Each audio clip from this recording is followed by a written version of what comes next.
Welcome back to my channel, The Masked Mormon. I am in fact the Masked Mormon. Why am I wearing a mask? Well, it's just that they're terribly comfortable, and I think everyone will be wearing them in the future. I want to thank you for coming back. As I was editing the last video, I was seeing a lot of places where I can improve, and hopefully as I get better at the editing process and making my videos more engaging, you'll be patient with that process, and I am definitely learning a lot. For those not familiar with the Book of Mormon, it is considered sacred scripture by the Latter-day Saint movement. It claims to be the abridged 1,000-year history of the pre-Columbian inhabitants of the Americas, compiled by a prophet historian named Mormon, from which the book gets its name. Latter-day Saints consider the book like a third testament. The subtitle of the Book of Mormon is Another Testament of Jesus Christ. Wow, so the Bible's actually a trilogy, and the Book of Mormon's Return of the Jedi?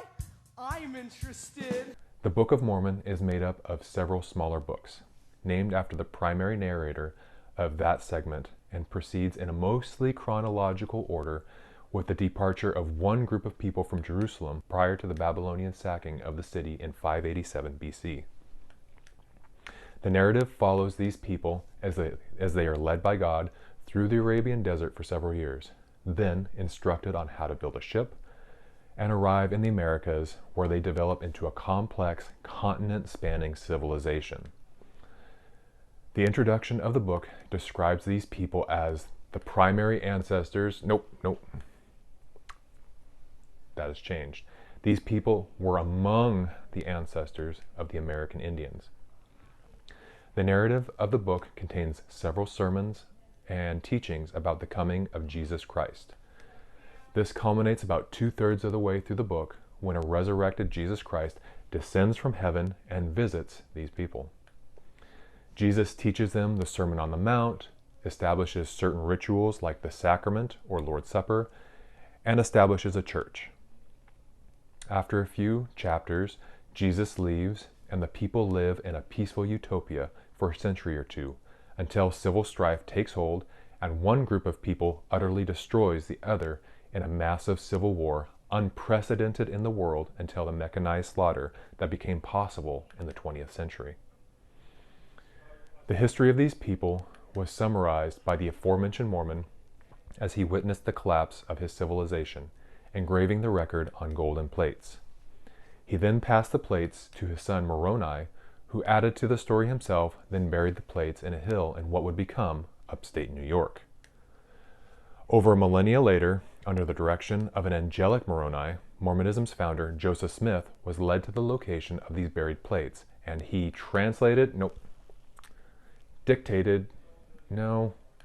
he imagined them into the Book of Mormon. The book delves into and solves many theological problems that were important to 19th century Christianity.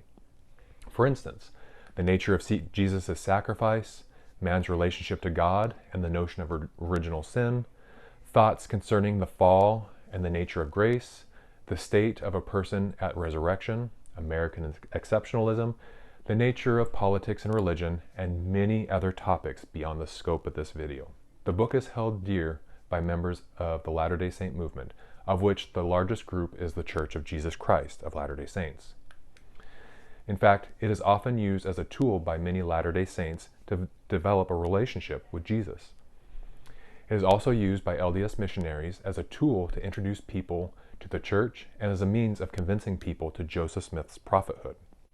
Now, I fully appreciate that people can have deeply meaningful spiritual experiences with the text of the Book of Mormon, and do not mean to take away from their experiences. However, the book claims to be a historical record of real people. This is a verifiable or falsifiable claim. Real people leave real evidence. The nature of the text also contains falsifiable claims. There are many of these clues sprinkled throughout the text: historical locations and interactions with verifiable historical events, descriptions of flora and fauna, and many others that can corroborate or refute the historical setting of the Book of Mormon. There are whole lists of these issues. But For this video, I'm going to focus on only one of these interactions with verifiable historical events. I figure this is a good first test for this channel. So, let's dig in. The Book of Mormon opens with a young man named Nephi describing the historical setting he and his family are living in. This gives the book a sense of biblical authenticity. The fourth verse of the very first book says that in the first year of the reign of King Zedekiah, Nephi's father, Lehi, began prophesying that Jerusalem would be destroyed if the people didn't repent of their wickedness. This is a warning that the people rebuff because they don't believe such a great city could ever be destroyed. However, this intersection with verified history presents a very large problem for the historicity of the Book of Mormon. Not only is Zedekiah a figure in the Old Testament as the last king of Judah, but he is mentioned in the records kept by the Babylonians as he had interactions with the ruler of the Babylonian Empire, Nebuchadnezzar. The basics of this story are contained in the Old Testament in 2 Kings chapter 23 verses 36 through chapter 25 verse 7, and also in the book of Jeremiah chapter 39. We will go through this history with some handy-dandy maps and then describe the problem. Around 620 BC, the new Babylonian Empire emerged from the dissolution of the Assyrian Empire. Ruled first by Nabopolassar, then by Nebuchadnezzar, his son, the Babylonian Empire ruled much of the ancient world and often came in direct conflict with the Egyptian Empire. Back to Judah. I want to apologize now if some of the history gets a little dense. I'm wanting to keep it as brief as possible, but I'm also wanting to make a strong case for the timeline. Let me know if you like videos like this. I'll also probably butcher some of the names, and for that, I apologize. The kingdom of Israel had long since been fractured during the succession crisis after King Solomon. The northern kingdom of Israel had long since been destroyed by the Assyrians. Overall, control of the southern kingdom of Judah bounced back and forth between the Egyptians, the Assyrians, and the Babylonians. This is where the story of the Old Testament picks up. At this time, Judah is ruled by Jehoiakim. He was 25 when he started ruling Jerusalem. Babylon was re-exerting its influence in the area of the Levant and re-expanding its empire. It came to contend directly with Egypt. Jehoiakim then strikes a treaty with Nebuchadnezzar. However, the Egyptians started pushing the Babylonians back, almost all the way back to Babylon itself. Jehoiakim, sensing now might be the time to flip-flop allegiances, rebels against Babylon in favor of the Egyptians. This was poorly timed. He chose poorly. So, the Babylonian Empire strikes back. Regrouping and resupplying, they come back in a big way. The Babylonians win a decisive victory against Egypt, pushing out any influence Egypt might have in the area for some time. Nebuchadnezzar then starts to move against the rebels and invades Judah. During this invasion, Jehoiakim apparently dies. A new king of Judah, Jehoiachin, begins to rule at 18 years old. Jehoiachin rules for only 3 months when Jerusalem comes under siege by Nebuchadnezzar, who is in his 8th year of his rule by this time.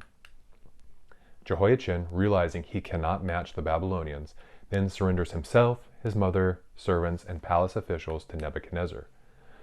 This happened in March of 597 BC. The Babylonians were very good record keepers. Nebuchadnezzar carries off Jehoiachin, temple and palace riches, Jerusalem elite, including government officials, warriors, artisans, and smiths, to Babylon. Around 5,000 to 18,000 people were deported to Babylon, roughly a quarter of the population of the kingdom of Judah. The biblical text says that all that remained were the poorest people of the land. The city was not destroyed, but anyone with any influence was carried off to Babylon along with their wealth. This would be like 90 million Americans being carried away captive including all government officials. Though not destructive, this would be highly disruptive and would shatter any sense of internal security the remaining people would have. Nebuchadnezzar then redistributes the land from the wealthy that were deported to the poor people who were left behind. Finally, Jehoiachin's uncle, Mattaniah, was made a puppet king by Nebuchadnezzar. Mattaniah was 21 when this occurred. Mattaniah then changes his name to Zedekiah, the same Zedekiah who is mentioned in the opening verses of the Book of Mormon. In the 9th year of Zedekiah's reign, when he was almost 30 years old, Zedekiah rebels against Babylon. A fed-up Nebuchadnezzar then besieges Jerusalem. This siege lasts for 2 years. A famine occurs, then the walls of the city are breached. Zedekiah attempts to escape, but is captured in the plains of Jericho, and the Jewish army disperses. Zedekiah is brought before Nebuchadnezzar. There, he is forced to watch his sons be murdered. Because Zedekiah was so young when he became king, his sons were likely very young as well, no older than about 10 years old. This becomes important later. Zedekiah then had his eyes put out, and he was carried captive into Babylon in 586 BC, where he ostensibly died imprisoned.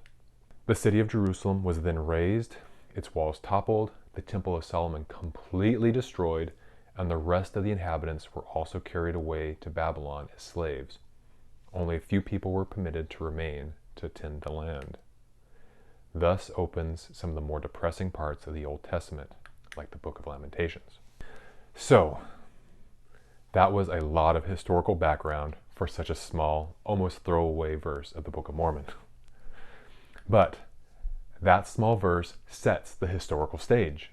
In the first year of the reign of Zedekiah, though the city itself had not been destroyed, it had been culturally gutted and rendered politically impotent, subject to the Babylonians. Jerusalem was now a tributary of yet another power. The Book of Mormon says that Lehi lived in Jerusalem all his life, and thus would have experienced the siege that installed Zedekiah firsthand. Lehi prophesies that Jerusalem will be destroyed, and that the inhabitants will be carried away captive. It is unreasonable that people would not have believed that the Babylonians could overtake the city, because it had just happened. The inhabitants just saw the royal family surrender, the elites carried away, the city looted and culturally gutted, and only the poor people remaining, and a puppet ruler installed. So, Lehi's efforts and warnings appear to be moot. In the narrative of the Book of Mormon, the people of Jerusalem are not too thrilled with Lehi's warnings and conspire to kill him, so he and his family slip away into the wilderness. However, Nephi describes the riches of his family, saying they needed to leave it all behind as they escaped persecution. These riches are further mentioned as Nephi and his brothers are told to return to Jerusalem to obtain a set of brass plates which contain a genealogy and a written Old Testament from another influential Jerusalem citizen, Nearly Headless Laban. More on that in another video. Nephi tries to purchase the brass plates with his family's fortune, but Nearly Headless Laban, who is also described as being a very powerful person in Jerusalem, tries to steal Nephi's family fortune.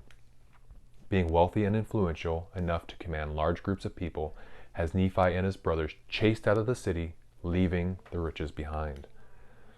How is it that Lehi's family and Nearly Headless Laban weren't carried captive into Babylon? Lehi and Nearly Headless Laban were in the demographic that would have been captured. Now, this isn't a home run case for a refutation of the Book of Mormon as a historical document, but It's suggestive as hell. apologists may try to explain away this inconsistency with a bunch of hand-wavy hypotheses, but it calls into question the entire historical backing for the narrative. I have to take the text at its word. If Lehi and Nephi were actual historical figures and are rubbing shoulders with other historical figures, when their paths intersect, they should be consistent. But they do not appear to be here. What's worse is that the event is referenced later in the Book of Mormon when some of Nephi's descendants meet another group of people who were led out of Jerusalem at the time of the city's sacking. These people are said to be the descendants of one of Zedekiah's young sons referenced above, named by the Book of Mormon as Mulek. It kind of sounds like we have a bit of an Anastasia Romanov situation going on. As unlikely as Nephi's journey sounds, Mulek's seems even more fantastical. Like I said, there are lots of other inconsistencies throughout the book, some larger and more glaring than others. This one may not be the largest problem with the book's historical claims, but it does seem to be the very first. That's why I wanted to cover it in this video. So, what do you think? Is this a convincing argument that calls into question the historicity of the Book of Mormon? Why or why not? If you like this content, like, subscribe, and share, and you'll see my masked mug in that next video.